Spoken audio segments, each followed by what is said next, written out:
গোয়েন্দা বিভাগ বলতে আমাদের মাথার মধ্যে আসে না সত্যজিৎ রায়ের এক অদ্বিতীয় চরিত্র সৃষ্টি, শরদিন্দু বন্দ্যোপাধ্যায়ের চরিত্র, তাই না?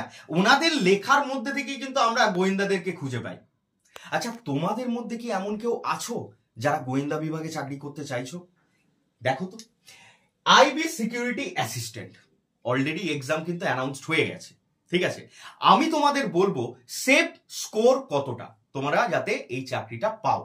দেখো, যদি ইউআর বা জেনারেলের কথা বলি তাহলে আছে 66 থেকে 65 আউট অফ 100 কিন্তু। ওবিসি 57 থেকে 61, ইডব্লিউএস 56 থেকে 61, এসসি 59 থেকে 52, বা এটা বলতে পারো 62, নট 52, ইটস 62। এসটি হচ্ছে 45 থেকে 50।